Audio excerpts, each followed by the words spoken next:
কি পড়াশোনায় মন বসছে না দা? আমারও বসতো না, তাই সবজি বিক্রি করছি। চমলাক্কা। নমস্কার, দেখছেন আমার বর্তমান ডিজিটাল, সঙ্গে রয়েছে আমি শেখ ইমতিয়াজ। আজ রয়েছি গলসি বাজারে। নিশ্চয়ই আর পরিচয় দেওয়ার দরকার নেই, সেই ফেসবুকে ফাইনাল টিমের নয়নদা। আমার ক্যামেরার সামনে আসতে বলবো, দাদা কি বলবেন?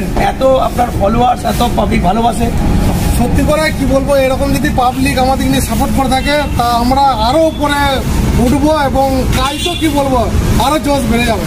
ভিডিও এই হচ্ছে তো আরো অনেক কিছু করে দেবো। আর আমাদের বর্ধমান থেকে সত্যি করে আমাদের এত অডিয়েন্স আছে, এত ভালোবাসা দেয়, কি বলবো, বর্ধমান গেলেই বুঝতে পারি। আপনি বারবার যেটা বলেন এক ঘর টিকিট কাটলে 1 কোটি টাকা, কবে আপনি 1 কোটি পেয়েছেন? না না, কোনোদিন পাই নাই, কিন্তু স্বপ্ন আছে যদি অডিয়েন্সের আশীর্বাদে যদি পড়ে যায় কোনোদিন। বলছি নয়নদা, 1 কোটি না পেলেও কিন্তু 1 কোটি ফলোয়ার ভিউজ কিন্তু 1 কোটি ছাপিয়ে যাচ্ছে। হ্যাঁ, ওইটা কিন্তু আমি গ্যারান্টি জানি, 1 কোটি টাকা না পেলেও 1 কোটি অডিয়েন্স পাবো। ডায়লগ যদি বলেন আপনার। আজ 30 টাকাতে টিকিট কাটবো, যদি 1 কোটি টাকা পড়ে। আর বাবাদের 24 ঘন্টা পেছনে লাগে, বাবাকে একটা কেটিএম গাড়ি কিনে দেবো, বলো পাড়ায় পাড়ায় ঘুরে বেড়াতে। যদি না হয় হয়তো ওই 1 কোটি অডিয়েন্সকে নিয়ে ভালোবাসা নিয়ে থাকবো। দাদা আপনি কতদিন ধরে শুটিং করছেন এইরকম ভিডিও? আমাদের মোটামুটি কাজ 2 বছরের মতন হচ্ছে। আমরা সফল হয়েছি মোটামুটি ওই 16 মাসে আমরা সফল হয়েছি। আপনি দুদিন আগে সাংবাদিকের একটা রোল করেছিলেন, কেমন লেগেছিল ওটা? হ্যাঁ, ওইটা কি বলবো দুর্দান্ত। আর অডিয়েন্স ওই ভিডিওটা কি বলবো আর কি বয়স্ক লোকরাও কমেন্ট করেছিল, ওই জন্যই আমরা ওই রকম ভিডিও আরও দেবো চাইছি। স্ক্রিপ্ট জানা আছে, এরপরে করবো। যখন শুরু করেছিলেন তখন ভাবতে পেরেছিলেন এই যে আপনার ফুল টিম হবে, এত পাবলিক আপনাদেরকে ভালোবাসবে? এইটা মনে করি নাই, কিন্তু আমি নিজেকে ভেবেছিলাম আমি একদিন ভাইরাল হয়েই ছাড়বো। আর প্রচুর খেটেছি, রোদ জল বৃষ্টিকেও মানি নাই, শুটিং করেই গেছি। বেদম আমেগাটা আমার মুখে কি বলবো ভালো মানায়, অডিয়েন্স বলে। আর বেদম আমেগাটা ট্রেন্ডিংয়ে চলছে। হ্যাঁ দাদা, আপনার কি এখানেই বাড়ি? হ্যাঁ, আমার গলসি বাড়ি, পূর্ব বর্ধমান গলসি।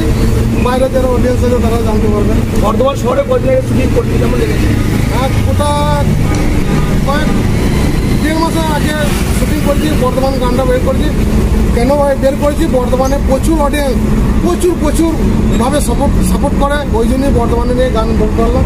আর বর্ধমানে আবার হবে, এটা আমরা চাইছি।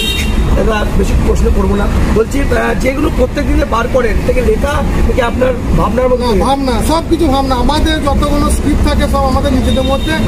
আর আমাদের 4টে আমরা মেম্বার, 4 জনাকারই মাথা কাজ করে। পাবলিশিংয়ে দেখা হয়, তারপরে এখন নয়ন ভাই আমার নিজস্ব একটা পেজ আছে, তা আমি পেজ প্রোগ্রাম করছি। আমাকে মানুষ প্রচুর ভালোবাসে, আমাকে কি বলবো ডাকে। আর আমি ডাকলে আমি তাদের কথা দিই, কথা অমান্য করতে হয়। এই যে বিশাল আছে, বনি আছে, আর যিনি কাকা রয়েছে, হ্যাঁ, একটা পুরো সম্পর্ক কেমন লাগে? এত মধুর সম্পর্ক, আমরা মধুর সম্পর্ক আছে বলেই আমাদের টিমটা ভালো রয়েছে।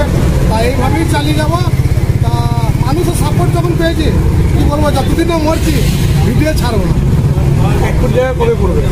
1 কোটি টাকা কবে পড়বো সেটা আমি বলতে পারছি না, কিন্তু 30 টাকা একবার করে আমি রেগুলার টিকিট কাটি।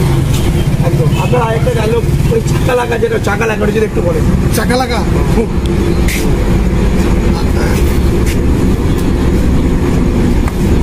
কি পড়াশোনায় মন বসছে না দা? আমারও বসতো না, তাই সবজি বিক্রি করছি। চমলাক্কা।